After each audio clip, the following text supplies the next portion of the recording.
Welcome back to Midday Kentucky. I am joined with Michael Downs from Raven Run Nature Sanctuary. He is here to help us learn about how the impact that these sanctuaries have on our community. Welcome to the show, Michael. Oh, great. Thanks for having me. Sure. Now tell us a little bit about Raven's Run. So Raven Run is a natural area. We're owned and operated by LFUCG Parks and Recreation. Okay. So we are open pretty much every day of the year. We close for a few days around Christmas, and we close for Thanksgiving. But otherwise, and unless we get some kind of crazy weather event, we are normally open to the public for them to come out and to enjoy nature. So we have over 10 miles of hiking trails. Wow. Yeah, and people can walk around the trails, which in and of itself is great exercise. It's a great opportunity to learn about the natural resources in our local community, flora and fauna. And in addition to the natural resources, there are also cultural resources, remnants from the early settlement period, an old historic home, several of the rock fences that are typical of Central Kentucky. It's beautiful, too. Oh yeah, very beautiful. So we have the recreation, the education, and it's also our job to preserve these resources for people to learn about, enjoy about for generations to come. Gotcha. Well, talk to us why it's important to preserve these sanctuaries. And can you touch on the word sanctuary? Why do we call that a sanctuary, not a park? That's a great question, and it's one I usually start most of my educational programs with when I have kids out there. I'm like, so who knows what a sanctuary is? It's a good starting point.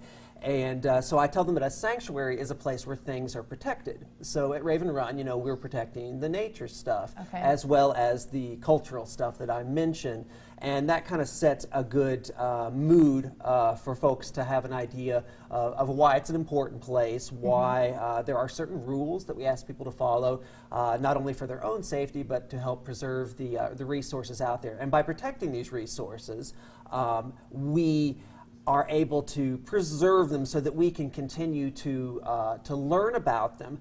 Natural resources are part of our heritage. So the heritage that that we inherit, it is something that tells us about where we've come from, and so it's part of our identity, just like the heritage of historical structures, landmarks, and these kinds of things. They are part of the past, part of what has happened to create the world and the community that we have now. And the more we learn about them, the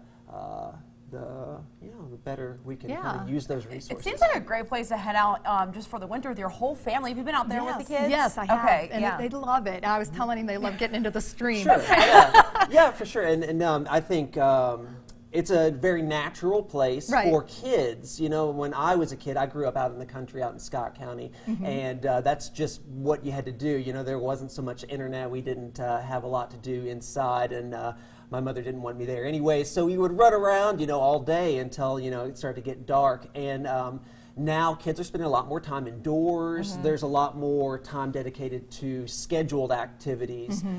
So I think people have to make more of an effort to get kids into natural places and to allow time for some exploration that way, sometimes unstructured and sometimes structured activities as well. We have a lot of educational programs, which I guess you could refer to as structured activities for kids and adults, families in general. So kind of both that way, structured activities, unstructured activities, but allowing kids to spend time outdoors, to become more aware of the natural environment around them, to be able to develop maybe a healthier understanding of their relationships to other living things in the world around them, and a great time to kind of run around, burn off some energy. Well, thank you so much, Michael. We really appreciate you being here. Yeah, and we are going to be right back right after the break with Allison Davis, and we're going to be taking a look actually at tomato soup recipe. It was so good. Sounds good. Don't miss it. Come back after the break. This is Midday Kentucky, everyone.